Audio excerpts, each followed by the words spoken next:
ஹல்லேலூயா ஆமென் ஹல்லேலூயா ஹல்லேலூயா ஆமென் ஹல்லேலூயா.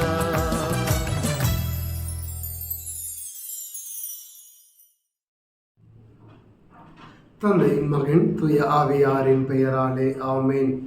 இயேசுவில் அன்புக்குரிய இறை மக்களே, இன்று நாள் ஞாயிற்றுக்கிழமை வார்த்தையின் ஊடாக உங்களை சந்திப்பதில் மகிழ்கின்றேன்.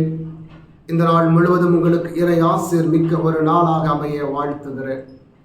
குறிப்பாக இன்று நற்செய்தி வழியாக ஆண்டவர் நம்மோடு பேச விரும்புவது தூய மார்க் எழுதிய நற்செய்தி 5ஆம் அதிகாரம் 21 முதல் 43 வரை உள்ள இறை வார்த்தைகள்.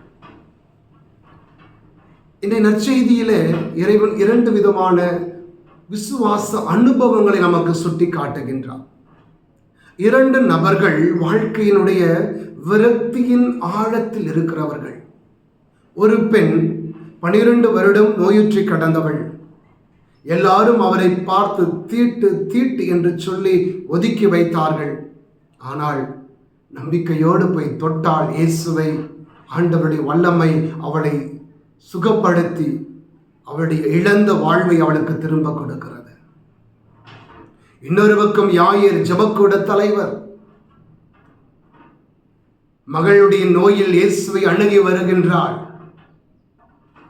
ஆனால் இயேசுவை அழைத்து வீட்டுக்கு செல்லுகிற வழியிலே மகள் இறந்து போய்விட்டாள் என்ற ஒரு செய்தி அவளை உடைந்து போக செய்கிறது. ஒருவேளை அந்த இடத்துல அவர் தலையில கையை வச்சுக்கிட்டு உட்கார்ந்துருப்பாரு, ஐயோ எல்லாம் போச்சே அப்படின்னுட்டு. ஆனாலும் ஆண்டவர் அவரை பார்த்து சொல்லுகிறார், நம்பிக்கை கொள். அந்த யாயிர் இயேசுவின் மீது நம்பிக்கை கொண்டார். ஆண்டவர் யாயிரின் வீட்டுக்குள் சென்றால் இறந்தவளை ஆண்டவர் உயிர்த்தெழச் செய்து யாயிர் இழந்ததை கடவுள் மீண்டும் அவருக்கு கொடுக்கிறார். எனவேதான் திருப்பாடல் 121 இவ்வாறு சொல்லுகிறது, எங்கிருந்து எனக்கு உதவி கிடைக்கும்? ஆண்டவரே, உம்முடைய மலையிலிருந்து எனக்கான உதவி உண்டு.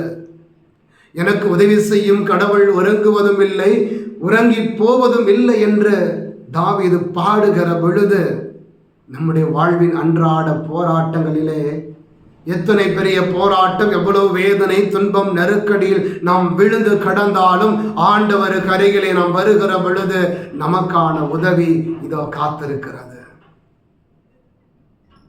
எனவேதான் எபிரேய திருமுகத்திலே 4ஆம் அதிகாரம் 16ஆம் வசனத்துல ஆண்டவர் சொல்லுகிறார், துணிவோடு இரக்கத்தின் அரியணையை அணுகி வாருங்கள். ஏற்ற காலத்தில் உதவக்கூடிய இறை அருளை நீ கண்டடைவாய். ஆமான் பார்த்தவர்களே, குறிப்பாக இந்த 2 நபர்களுடைய வாழ்க்கையிலிருந்து இறைவன் நமக்கு சில சிந்தனைகளை கொடுக்கிறார், நமக்கு நம்முடைய விசுவாசத்தில் வளருவதற்கு. இந்த 2 பேருடைய வாழ்க்கையிலும் பலரும் சொல்லி இருப்பாங்க, வாழ்க்கை அவ்வளவுதான் முடிஞ்சு போச்சு. பலரும் குழப்பி இருப்பாங்க, இது உன் தலைவிதி,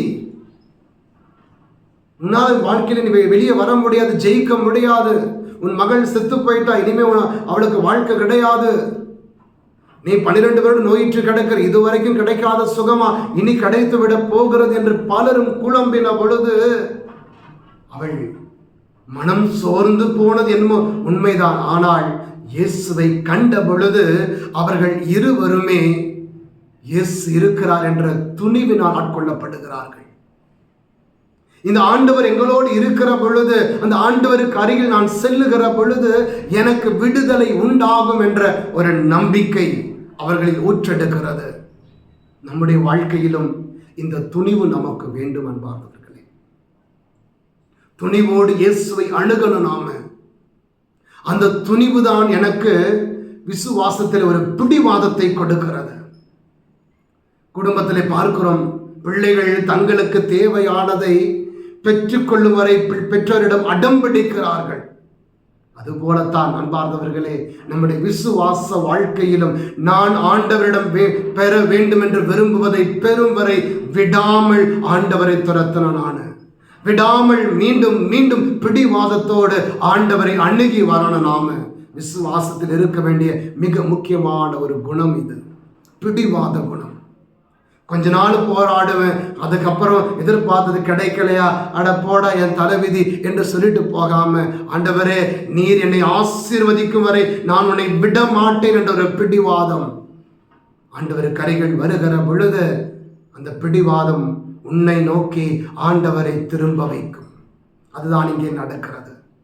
அந்த நம்பிக்கை நிறைந்த பிடிவாதத்தோடு இந்த மகள் வந்து இயேசுவை தொட்ட பொழுது, அன்பார்ந்தவர்களே, அந்த கூட்டத்திலே நூற்றுக்கணக்கானவர் இயேசுவை தொடுகிறார்கள். ஆண்டவர் யாருடைய தொடுதலையும் உணரவில்லை. நம்பிக்கையோடு அந்த தொட்டவளை மட்டும்தான் ஆண்டவர் உணர்கின்றார், கேட்கின்றார். யாரோ ஒருவர் என்னை தொட்டார். நூற்றுக்கணக்கான பேர் தொடராங்களே ஆண்டவர் என்று பேதுரு சொல்லுகிற பொழுது ஆண்டவர் சொல்லுகிறார், ஒருவர் என்னை தொட்டார், என்னிடமிருந்து வல்லமை போனது.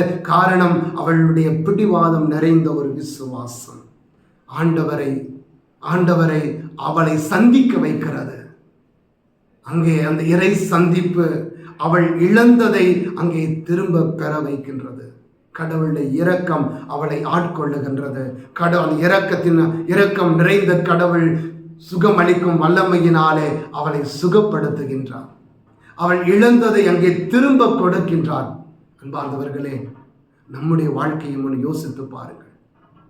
ஆண்டவர் சொல்லுகிறார் எசையா புத்தகத்திலே 30ஆம் அதிகாரம் 19-20 வார்த்தை,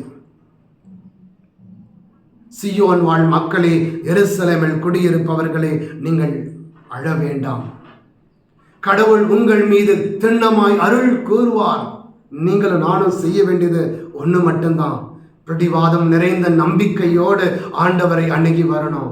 ஐயோ இது என் தலைவிதி, எல்லாம் முடிஞ்சு போச்சு என்ற விரக்தியின் ஆழத்துக்கு போகாமல், என் ஆண்டவருக்கு அருகில் போனால் என் வாழ்க்கையில் அவரால் மாற்றத்தை ஏற்படுத்த முடியும் என்ற ஆழமான நம்பிக்கையோடு இறைவனை அணுகி வருகிற பொழுது அங்கே பிடிவாதம் நிறைந்த நம்முடைய நம்பிக்கை நமக்கான இறை அருளை பெற்றுத்தரும் அன்புக்குரியவர்களே. எனவே நாம் ஜெபிப்போம். அன்பு தந்தையே இறைவா, 12 ஆண்டுகள் நோயிற்று கடந்த பெண்ணும் யாயிரும் பிடிவாதம் நிறைந்த நம்பிக்கையோடு உம்மை அணுகி வந்தார்கள். அவர்களுக்கான அருளை கண்டடைந்தார்கள். நாங்களும் எங்கள் வாழ்க்கையின் போராட்டங்களில், நெருக்கடிகளில், வேதனைகளில் மனம் தளர்ந்து போகாமல், எங்களுக்கு அருள் பாலிக்கும் வல்லமையுள்ள ஆண்டவர், என் வாழ்விலே நான் இழந்ததை திரும்ப எனக்கு கொடுக்கும் வலிமையுள்ள ஆண்டவர் என்னோடு இருக்கின்றார் என்ற ஆழமான நம்பிக்கையோடு உமக்கு அருகிலே நாங்கள் வருவதற்கு இறைவா உம்முடைய பரிசுத்த ஆவி வழியாக எங்களை வழி நடத்தும். அன்னை மரியாளே, நம்பிக்கையில் வளர எங்களுக்கு உதவி செய்யும். ஆமென். Hallelujah.